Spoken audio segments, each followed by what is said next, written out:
জনগণের জন্য যদি সেই সংস্কার হয়ে থাকে, অবশ্যই সেটিকে জনগণের ভিত্তির উপরে, জনগণের মতামতের উপরেই ছেড়ে দিতে হবে এবং করতে হবে ভোটের মাধ্যমেই করতে হবে। কারণ এই বর্তমান সরকারকে আমরা সকলে মিলে সমর্থন দিয়েছি, সকল রাজনৈতিক দলের সমর্থন আছে, কম বেশি জনগণের সমর্থন আছে, কিন্তু তার অর্থ এই নয় যে এটি একটি গণতান্ত্রিক সরকার। এটি গণতান্ত্রিক সরকার নয়, জনসমর্থিত হতে পারে, কিন্তু গণতান্ত্রিক সরকার এটি নয়। গণতান্ত্রিক সরকার হতে হলে অবশ্যই তাকে জনগণের ভোটাভুটির মাধ্যমে যেই মতামত দেয় জনগণ, তার ভিতর দিয়ে আসতে হবে। কাজেই সেটিই করার প্রয়োজন। আপনারা যদি খেয়াল করে দেখেন, 5 তারিখের পরবর্তীতে সরকার, এই বর্তমান সরকার গঠিত হয়েছে 8 তারিখে। আপনি যদি 8 তারিখ দেখেন, 10 তারিখ দেখেন, 12 তারিখ দেখেন, দেখবেন সংস্কার বলে কোনো কথা, কোনো শব্দ তখনকার পত্র পত্রিকায় কোথাও নাই। আজকে যারা সংস্কার করে বিএনপি ছাড়া, বিএনপির সাথে যে রাজনৈতিক দলগুলো আছে তারা ছাড়া অন্য যারা সংস্কারের কথা বলছে, তারা শপথ গ্রহণ করার পরও কিন্তু সংস্কার বলেনি। তাদের আশেপাশের লোকজন সংস্কার বলেনি। সংস্কার কথাটি বাংলাদেশের মানুষের সামনে সংস্কার প্রবর্তনের উদ্যোগ চেষ্টা কে করেছিল? সেটি আমাদের দল, বাংলাদেশ জাতীয়তাবাদী দল। তাও কখন করেছিল?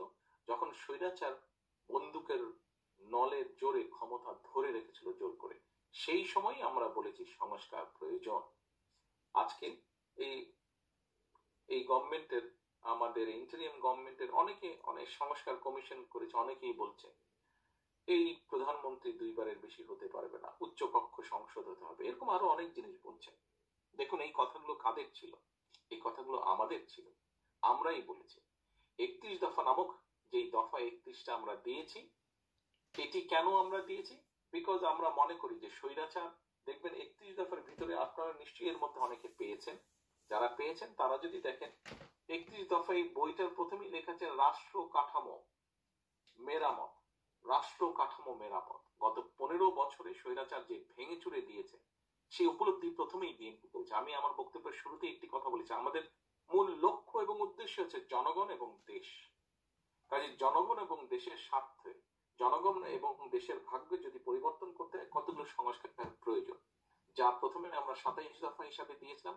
পরবর্তীতে আমাদের সাথে যে সকল রাজনৈতিক দল ছিলেন, আছেন এখনো, যারা এই স্বৈরাচারের বিরোধী আন্দোলনে সম্পৃক্ত ছিলেন, তাদের সাথে, সকলের সাথে তাদের কিছু প্রস্তাব ছিল, সেই সকলকে একত্রিত করে 31 দফা করা হয়েছে।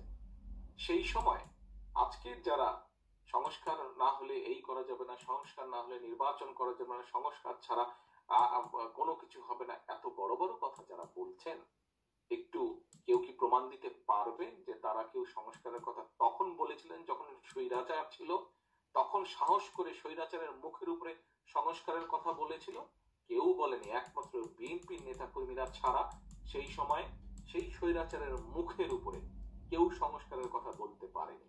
এখন অনেকেই বড় বড় করে, অনেক বড় বড় জোর গলায় অনেক কথা বলতে পারে, বলুক, আমরাও চাই বলুক, ব্যক্তিগতভাবে আমিও চাই বলুক, কারণ আমরা বিশ্বাস করি মানুষের স্বাধীন মতামতে। যেহেতু আমরা মানুষের স্বাধীন মতামতে বিশ্বাস করি, সেজন্য আমরা চাই বলুক, এবং তারা যত বেশি বলবে আমি মনে করি সেটা আমাদেরই সার্থকতা। কারণ এই সংস্কার আমরা যদি খাতা কলম, যুক্তি তর্ক, প্রমাণ, সাক্ষী সব যদি আমরা হাজির করি, ইটস বিএনপি, আপনার দল, আপনাদের দল, যারা সংস্কারের কথা সবচেয়ে প্রথম বলেছে, সংস্কারের কথা প্রথম বলেছে। কাজেই আমাদের লক্ষ্য উদ্দেশ্য জনগণ। যেহেতু আমাদের লক্ষ্য উদ্দেশ্য জনগণ, আমরা বিনা কারণে তর্ক বিতর্কের অবস্থা তৈরি করে আমরা স্বৈরাচারকে আবার সুযোগ করে দিতে চাই না।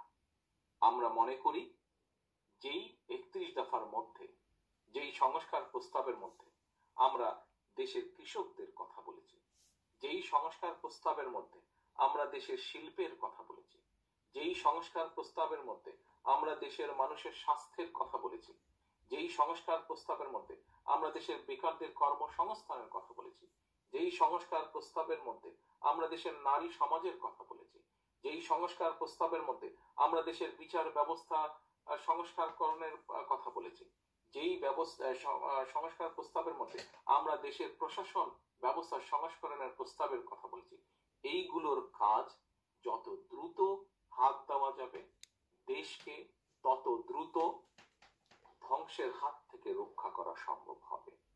দেখুন, পত্র পত্রিকা খুললে, সোশ্যাল মিডিয়া খুললে বহু তর্ক বিতর্ক আমরা দেখছি। আমরা চাই মানুষ তর্ক বিতর্ক করুক, যে কোনো একটি বিষয় নিয়ে আলোচনা হোক, কিন্তু এই তর্ক বিতর্ক করতে গিয়ে যদি স্বৈরাচার কোনোভাবে, যেই পলাতক স্বৈরাচার তারা কিন্তু বসে নেই, তারা যে বিভিন্ন ভাবে ষড়যন্ত্র করছে এটি আপনাদের সামনে যেরকম পরিষ্কার, সমগ্র দেশের মানুষের সামনে পরিষ্কার। কাজেই এমন কোন পরিস্থিতির উদ্ভব করা উচিত হবে না যেখানে সেই স্বৈরাচার কোনো না কোনো ভাবে সুযোগ পেয়ে যেতে পারে। কাজেই সংস্কার হবে, সংস্কার একটি চলমান প্রক্রিয়া। আপনারা যারা গণতান্ত্রিক দেশগুলোতে বাস করছেন, আপনারা দেখেছেন কিভাবে তাদের পার্লামেন্ট কাজ করে, কিভাবে তাদের পার্লামেন্টগুলো জনগণের মতামতের ভিত্তিতে ধীরে ধীরে পর্যায়ক্রমিক ভাবে সময়ের সাথে সাথে নতুন নতুন সংস্কার তারা ইন্ট্রোডিউস করে দেশের মধ্যে, সমাজের মধ্যে। কাজেই আমাদেরকেও সেই কাজটি করতে হবে। আমরা আজকে যত বড় বড় কথাই বলি না কেন, যত ভালো ভালো কথাই বলি না কেন, আমরা যদি আজকে জনগণের এই যে দ্রব্যমূল্যের চাপ, সাধারণ মানুষের উপরে যে নিত্য প্রয়োজনীয় দ্রব্যমূল্যের চাপ, এই দ্রব্যমূল্যকে যদি সহনীয় পর্যায়ে আনতে না পারি, যদি কৃষি উৎপাদন সহ বিভিন্ন প্রয়োজনীয় জিনিসের উৎপাদন যদি দেশে বাড়াতে না পারি, যার ফলে মানুষের উপরে চাপ কমে আসবে, আমরা যদি আজকে দেশে মানুষের আয় রুজির পরিমাণ বাড়াতে না পারি, আমরা যদি বেকার সমস্যার সমাধান করতে না পারি, তাহলে কোনো সংস্কারই কিন্তু টিকবে না। এই বাস্তবতাটা বুঝতে হবে আজকে আমাদেরকে। এবং সেই জন্যই বিএনপি যে প্রতিবার কিছুদিন পরপরই বিএনপি যে নির্বাচনের কথা বলছে, কারণ আপনারা এখানে অনেকেই হয়তো ব্যবসা বাণিজ্যের সাথে জড়িত আছেন, দেশের সাথে আপনারা ব্যবসা বাণিজ্য করেন। আমরা যদি আজকে খবর নেই, পত্র পত্রিকা খুললেই দেখতে পাবো দেশের ব্যবসায়ীরা যেরকম নতুন কোন ব্যবসা বাণিজ্য শুরু করতে চাচ্ছেন না, ঠিক একই ভাবে বিদেশের যে দেশগুলো বাংলাদেশের সাথে ব্যবসা বাণিজ্য করে বা বিভিন্ন দেশের উন্নয়ন হোক বা বিভিন্ন ভাবে যে সকল কাজগুলো করে, কেউ কোন রকম অর্থনৈতিক কাজই বলেন বা অন্য কোনো কন্ট্রাক্ট বলেন, কোনটাই তারা করতে চাইছে না।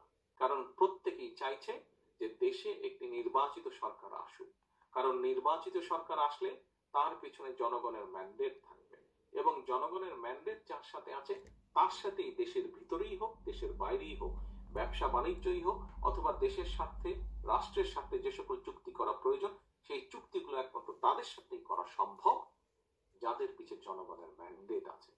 কাজেই প্রিয় সহকর্মী বৃন্দ, আজকে আমাদেরকে এটি বুঝতে হবে, আমরা যে সংস্কারই করি, আমরা যতক্ষণ পর্যন্ত জনগণের মৌলিক সমস্যাগুলো সমাধান করতে না পারবো, কোনো সংস্কার কাজে দিবে না। কাজেই আমাদের মূল লক্ষ্য হতে হবে জনগণের এই যে দ্রব্যমূল্যের উচ্চগতি, দ্রব্যমূল্যের ঊর্ধ্বগতির লাগামহীন মূল্য, এটিকে যেভাবে হোক নিয়ন্ত্রণে আনতে হবে।